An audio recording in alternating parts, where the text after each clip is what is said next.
Le port autonome d'Abidjan fait le bilan de son exercice 2014 et présente ses perspectives pour 2015. C'était au cours de la cérémonie de présentation de vœux des agents du port à leur direction générale. Les résultats d'admissibilité au concours professionnel du cycle moyen supérieur de l'École nationale d'administration au titre de l'année 2014 sont annulés. Ce sont les résultats de l'enquête réalisée par l'inspection générale du ministère de la fonction publique. Et puis sur le plan antiterroriste dans la région parisienne, élevé depuis mercredi à son plus haut niveau depuis l'attentat de Charlie Hebdo, est maintenu pour les prochaines semaines et sera renforcé après les attaques de ces derniers jours, a annoncé ce samedi même le ministre français de l'Intérieur Bernard Cazeneuve.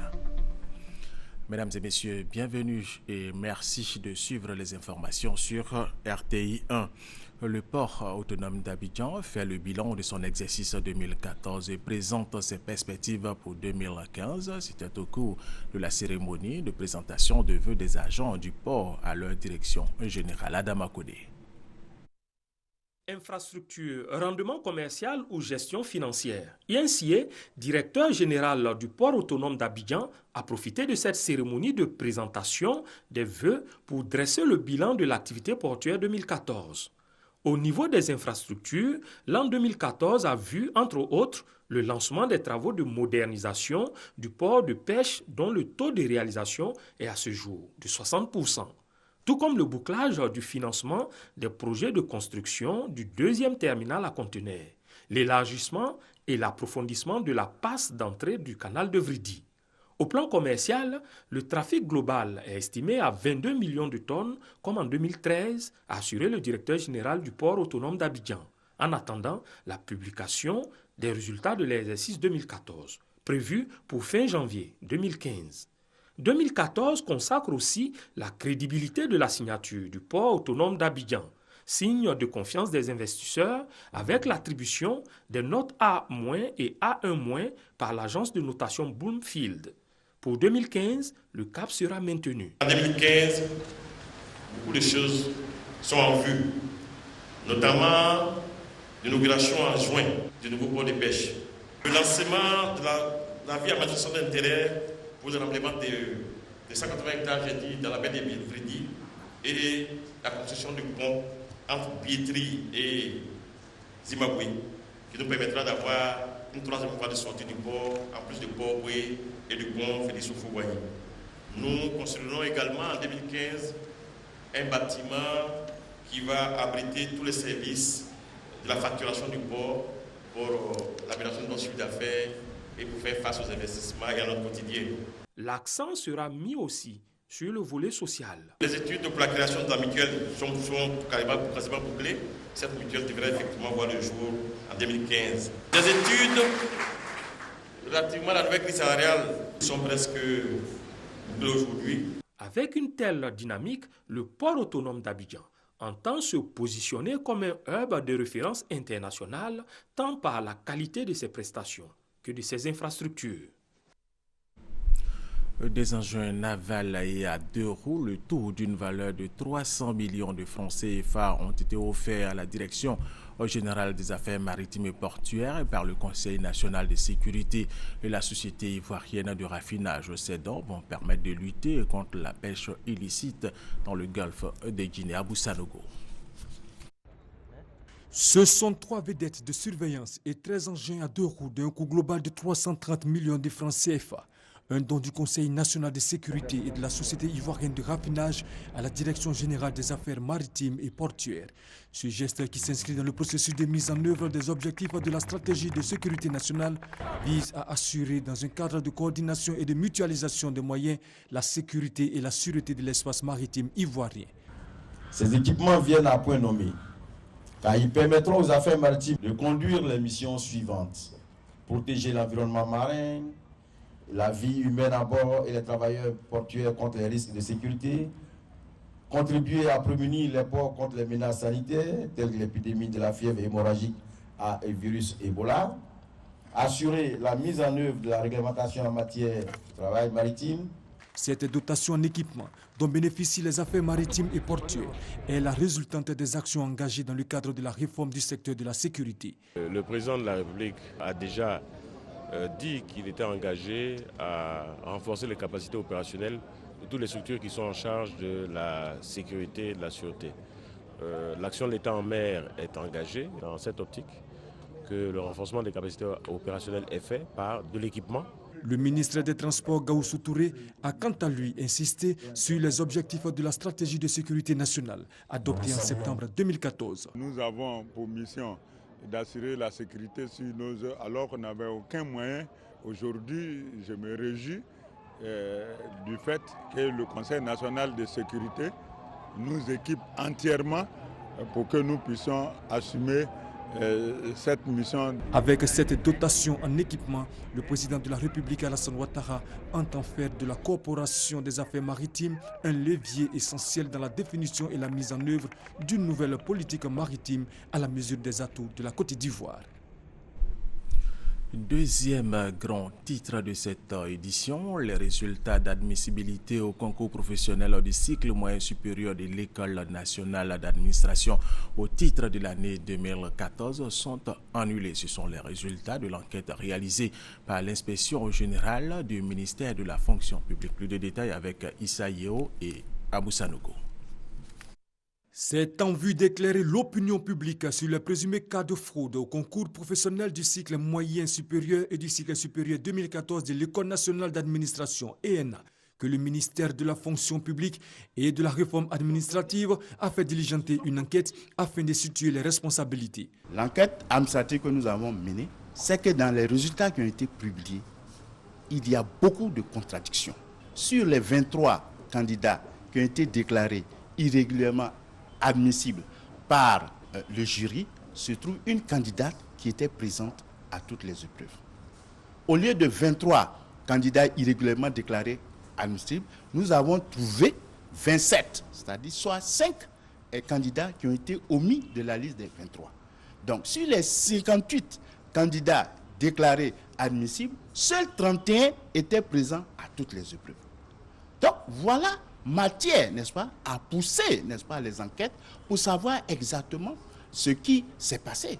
Au terme de l'enquête, le ministère de la fonction publique et de la réforme administrative a pris des mesures. Pour l'instant, les résultats du concours du cycle moyen supérieur et du cycle supérieur sont suspendus. Dans le souci d'assainir le milieu des concours en Côte d'Ivoire, ce ministère entend aller jusqu'au bout de cette affaire. Le directeur général de l'Institut national de l'hygiène publique était hier vendredi face à la presse. Le professeur Denian Oncho a fait le point sur l'évolution de l'épidémie de choléra qui sévit dans certains districts sanitaires de Côte d'Ivoire. Guillaume Zéré, Trascando. 19 morts sur les 264 cas de choléra enregistrés à ce jour en Côte d'Ivoire. L'information a été donnée par le directeur général de l'Institut national de l'hygiène publique, INHP. Au cours d'un point de presse, le professeur Simplice Ncho-Denian a fait le point de l'évolution de l'épidémie de choléra survenue depuis le mois d'octobre 2014. Une épidémie de choléra s'est déclarée à Abidjan, dans le district sanitaire de Koumassi. L'épidémie s'est ensuite propagée dans le district sanitaire de Yopougon-Est, à Djamé Plateau, à Tekoubé, Yopougon-Ouest, Cocody-Benjevi, Fresco, Grand Laou et maintenant à Divo. L'épidémie connaît à ce jour une évolution favorable dans l'ensemble du pays.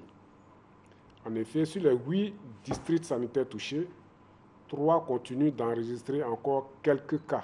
Ce sont les districts de Koumassi-Port-Bouévridi, de Grand Laou et de Divo.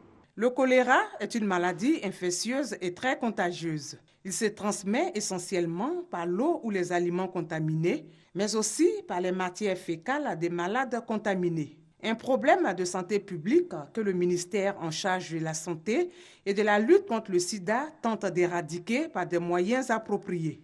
Dès la notification des premiers cas, les mesures suivantes ont été mises en place dans les districts sanitaires touchés par le ministère de la Santé et de la lutte contre le sida. Il s'agit premièrement de la prise en charge gratuite de tous les cas. Deuxièmement, le renforcement de la surveillance épidémiologique et l'investigation autour des cas. La désinfection des ménages des malades.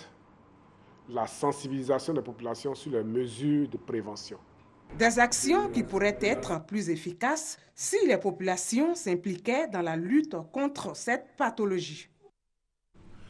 Présent dans la région du Haut-Sassandra, le ministre d'État, ministre du Plan et du Développement, Albert Mabry-Touakeuse, a échangé avec la chefferie BT. Au centre de cette rencontre, la politique de développement du président de la République, Alassane Ouattara, la cohésion sociale et la réconciliation nationale. Kwasi Mamadou. Cohésion sociale, culture de la paix, développement et vivre ensemble. Au centre de cette rencontre d'échange du ministre Albert Mabry-Touakeuse et la chefferie du département de Daloa.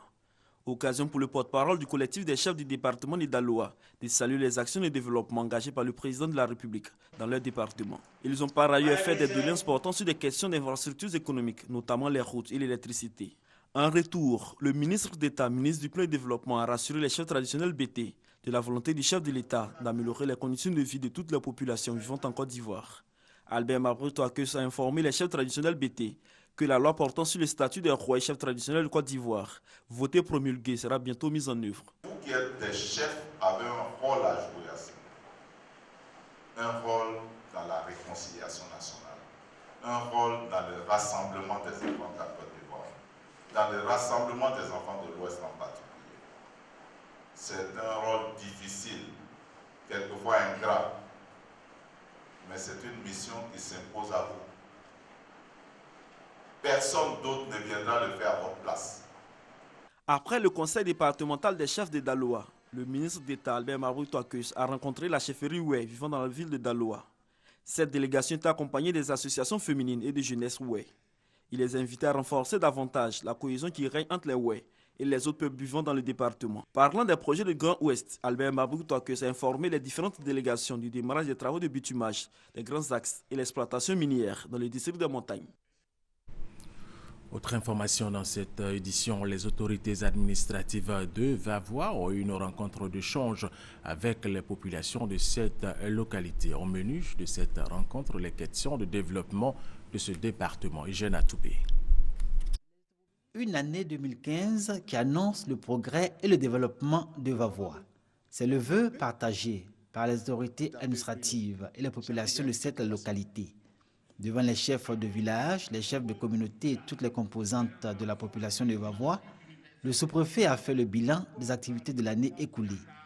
Kouneva-Kaba les a invités à entretenir l'espoir à la lumière de ce que le président de la République a fait et compte encore faire pour toutes les régions de Côte d'Ivoire. Toutes nos résidences ont été rééquipées. La route Séguéla, Vavois, Daloa est en voie de réhabilitation.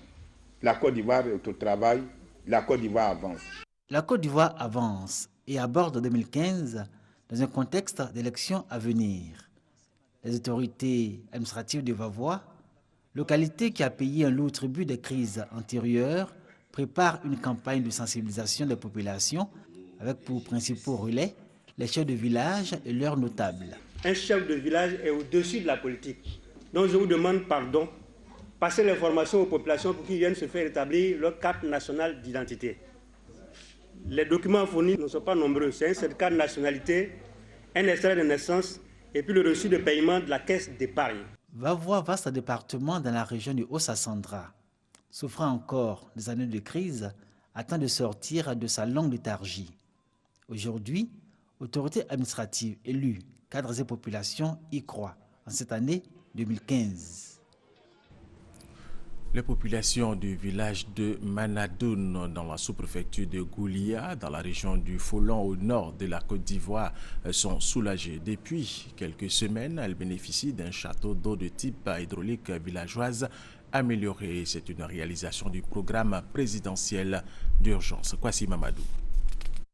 C'est dans cette mare jaunâtre que les animaux et la population de Manadoun s'abreuvaient à la fois depuis des années en saison sèche.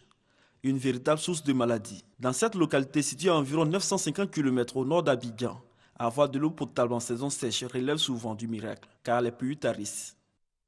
Mais dans les saisons sèches, il n'y avait pas l'eau. Souvent, on n'a pas l'eau. On vient s'asseoir, on attend les pluies, on fait tour à tour pour puiser l'eau. Mais depuis quelques jours, ce calvaire a pris fin grâce au président de la République.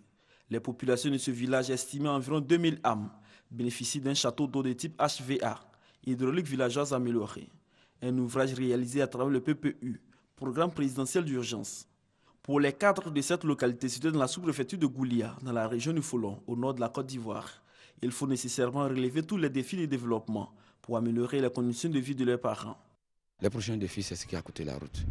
Le grand défi, c'est le centre de santé aussi, qu'il faut totalement restaurer et puis permettre aux parents de se soigner dans de bonnes conditions. Représentant le ministre Adaman Tunkara, parrain de la cérémonie, Adaman Sidibé, le président du conseil régional du Folon, Cissé Sendou, on salue l'esprit de solidarité et d'union qui règne entre les cas de Manadoun. Ils ont rassuré la population des actions de développement du président de la République réalisées pour tous les habitants de la Côte d'Ivoire.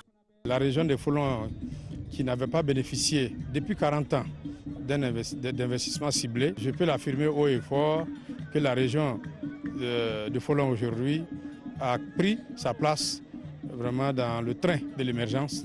Je pense que ceci doit amener les cadres et les populations à l'union, à la fraternité. Parce que sans union, sans entente, on ne peut pas amorcer le train de développement.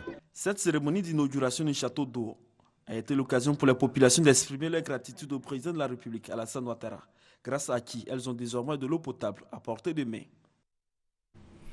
Autre sujet, 4 listes étaient en compétition pour les élections départementales du RDA, le Rassemblement des Républicains à Cocody. 2 listes ont remporté ces élections. Les membres ont été investis. C'était en présence de Ben Touré et Sidonie Waka Davila. Les mains droites levées, ils ont juré de ne servir que l'intérêt du parti. Les 2 secrétaires départementaux du Rassemblement des Républicains RDA Cocody, Célestin Kouala et Diaby Ben Kassamba, ont été investis par le représentant du secrétaire général par intérim, Amadou Soumaoro. Après avoir reçu leur feuille de route, ils affichent leurs priorités. Nous avons la prétention d'aider un tout petit peu les militants de Cocody dans le cadre d'une cellule solidarité. Le deuxième objet de notre action, c'est le travail.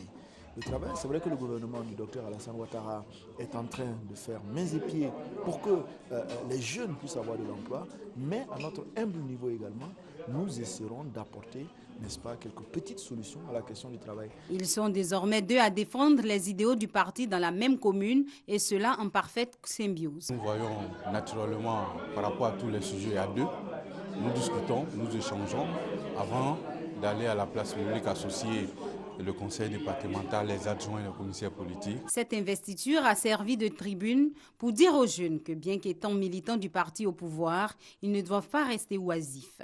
Tout ce qui est fait aujourd'hui, l'objectif c'est de faire en sorte que les conditions soient créées pour que chacun d'entre nous puisse se prendre en charge. De valeureux militants de la commune de Cocody ont reçu des distinctions pour leur abnégation à tenir haut le drapeau du RDR. Pour rappel, 4 listes étaient en compétition à Cocody pour le scrutin du 6 septembre et 2 l'ont remporté, celle de Célestin Kouala et de Diaby Ben Kassamba. La jeunesse Nanafoué de Yamoussoukro soutient le président de la République Alassane Ouattara pour la prochaine élection présidentielle. Cette jeunesse s'inscrit dans l'appel de Daoukro lancé par le président du PDCI RDA, Emery Konan Bédié, qui veut que le RHDP soutienne la candidature du chef de l'État, Ben Touré, Alexis Ouedraogo. Une quinzaine de pays africains passeront par la case élection en cette année 2015. Moment d'inquiétude, de frayeur et d'incertitude. En 2010, la Côte d'Ivoire avait connu cette angoisse, près de 3000 morts au sorti de sa crise électorale.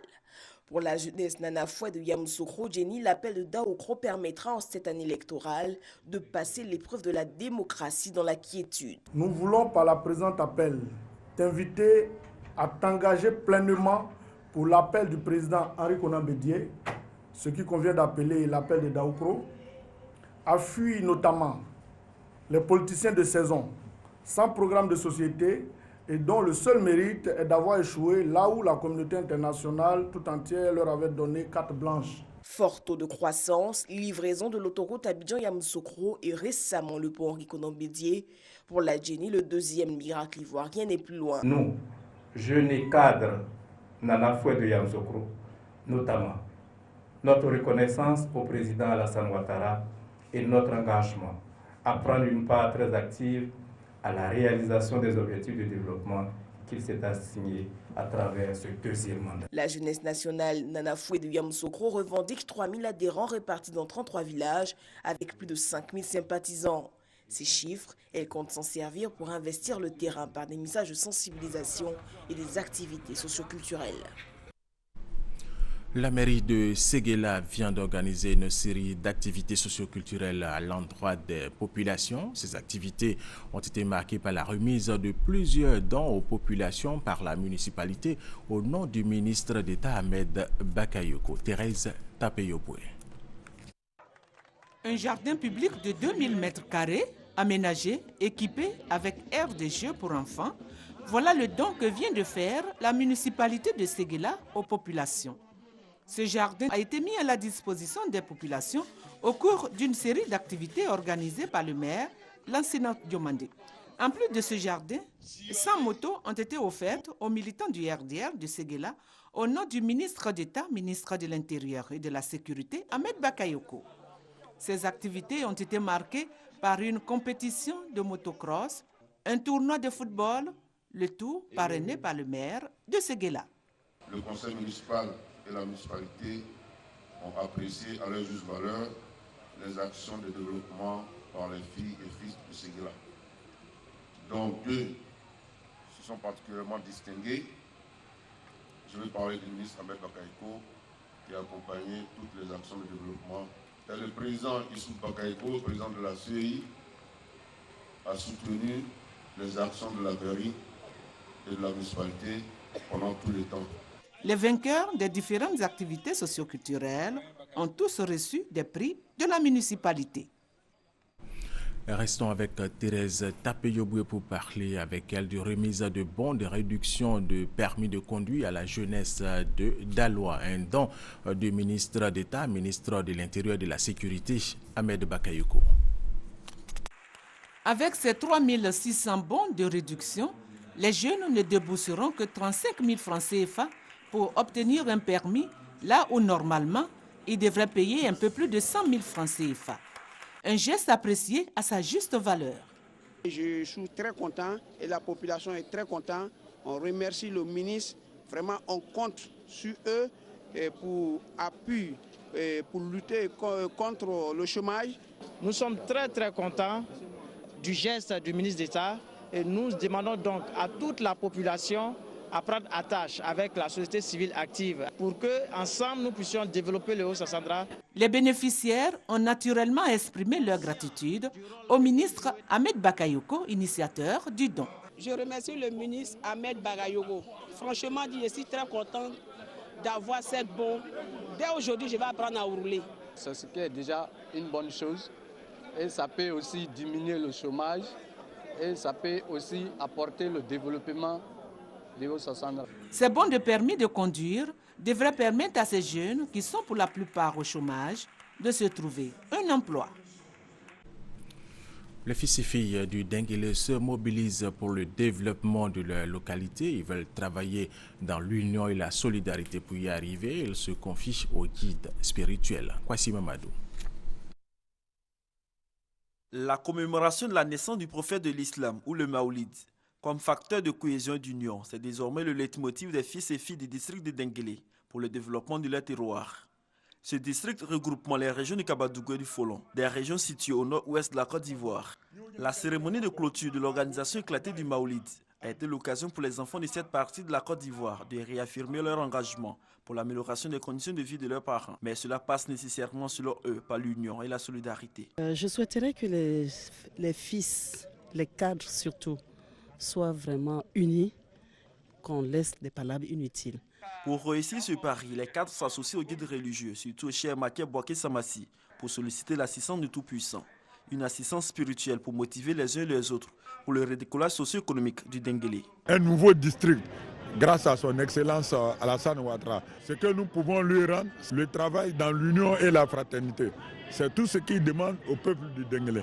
Et nous sommes prêts à lui offrir cette union. Le ministre Gaussou Touré, cadre de la région, a profité de cette rencontre pour informer la population de la visite prochaine du chef de l'État dans le district du Denguélé. C'est pourquoi il invite tous les enfants du district à se mobiliser pour faire de cette visite une réussite. Les prochaines visites d'État, ça sera dans le Denguélé. L'ensemble des problèmes d'eau potable, d'électricité, de voirie et de développement réel du district du Denguélé. Tous les guides spirituels de la région du Kabadougou, avec à leur tête le cher Maké Bouaké Samassi, guide spirituel du Kelenjan, ont saisi l'occasion pour faire des prières à l'endroit du président de la République pour réussir son programme de développement de la Côte d'Ivoire, mais aussi pour la cohésion et l'union des fils et filles du district d'Enguélé. Tuerie dans les locaux de Charlie Hebdo en France, la presse étrangère accréditée en Côte d'Ivoire a rendu hommage aux journalistes et dessinateurs de presse qui ont été assassinés. C'était hier à la maison de la presse en présence de la ministre de la Communication, Alexis Ouedraogo. Une minute de silence et des bougies pour déchirer l'obscurité. Ce vendredi soir à Abidjan, la presse étrangère accréditée dans le pays rend hommage à Charlie Hebdo. C'est la liberté d'expression dans sa globalité qui a été touchée. On a assassiné des dessinateurs qui utilisaient du texte, mais rarement, et souvent c'était surtout des dessins qui pouvaient être compris à travers le monde. Sur les planches réalisées par Wish Magazine, cette bande de dessinateurs de presse ont dit non. On s'est senti touché d'abord en premier, même si c'est toute la famille de la presse qui est touchée. Tout naturellement, nous sommes venus pour soutenir cette initiative. L'ambassadeur de France, Georges Serres, salue ce rassemblement qui témoigne la solidarité d'un corps. Je suis Charlie, la ministre de la Communication l'affirme, il ne faut plus que cela se reproduise. Cet acte ignoble qui a été posé ne tuera pas la liberté d'expression. Cette liberté belle, qui n'est pas seulement chère au cœur des journalistes, qui est une liberté chère à l'humanité. Le droit de dire ce qu'on pense, le droit de le crier, le droit de l'écrire, le droit de le dessiner. Ce droit, il restera. Et nous devons tous nous lever contre tous ceux qui veulent la museler. L'ambassadeur de France a pour finir invité à la mobilisation ce dimanche devant le consulat au plateau. Nous vous le disions dans nos titres, le plan antiterroriste dans la région parisienne a élevé depuis mercredi à son plus haut niveau depuis l'attentat de Charlie Hebdo, est maintenu pour les prochaines semaines et sera renforcé après les attaques de ces derniers jours, a annoncé ce samedi matin même le ministre français de l'Intérieur Bernard Cazeneuve. Nous allons rester avec Alexis Ouedraogo. Le plan Vigipirate qui a été rehaussé dans la région Île-de-France et qui fait l'objet de mesures particulières sur le reste du pays devrait être conforté au cours des prochaines semaines, a indiqué le ministre Cazeneuve au sortir d'une réunion à l'Élysée.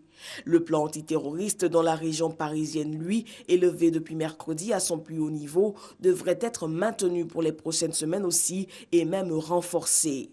Dimanche, une manifestation en hommage aux victimes des attentats en France devrait se tenir à Paris. François Hollande et de nombreux dirigeants étrangers devraient y participer. Toutes les mesures sont donc prises pour que la manifestation se déroule dans le recueillement, le respect et surtout la sécurité. Entre-temps, dans les locaux du journal Libération, l'équipe du Charlie Hebdo s'est retrouvée. Il devrait plancher sur la sortie d'un numéro en ce début de semaine. Il comprendra 8 pages. Pour terminer, parlons de la Coupe d'Afrique des Nations 2015 qui a lieu en Guinée équatoriale et c'est dans quelques jours. Ricardo Zama vous propose l'entraînement des éléphants. Regardez. Arrivé à Abu Dhabi le 6 janvier dernier, les éléphants de Côte d'Ivoire préparent avec toute l'application requise la 30e Coupe d'Afrique des Nations de football. Dans la tiédeur hivernale de l'imposant complexe sportif Zayed, Hervé Renard et ses hommes travaillent sans relâche, alternant ateliers de préparation physique et application de systèmes de jeu offensifs et défensifs. En dehors de Yaya Touré, retenu par la cérémonie de désignation du Ballon d'Or africain 2014, tout le monde est présent Et chacun y va de son ardeur pour mériter la confiance de Renard. L'entraîneur des éléphants a la tête à l'essentiel. Le plus important, c'est d'être prêt le jour J, c'est-à-dire d'être prêt le 20 janvier. C'est pour ça que la charge de travail cette semaine est assez importante.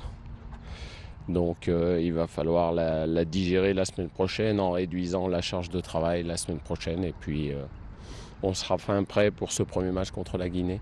De leur côté, les joueurs sont conscients de l'énormité de leur mission. On veut vraiment que le peuple soit heureux parce qu'ils ont vraiment souffert ces derniers temps. Je veux parler de la coupe du Monde qui vient de passer. On n'a pas eu une bonne performance, mais j'espère qu'à cette CAN, on va les rendre heureux. On va tout donner. Tout simplement, on a besoin du soutien de tous les Ivoiriens partout ce qu'ils sont. On a besoin d'eux et on espère que cette année-là sera la bonne. On se prépare bien, dans des conditions un peu agréables.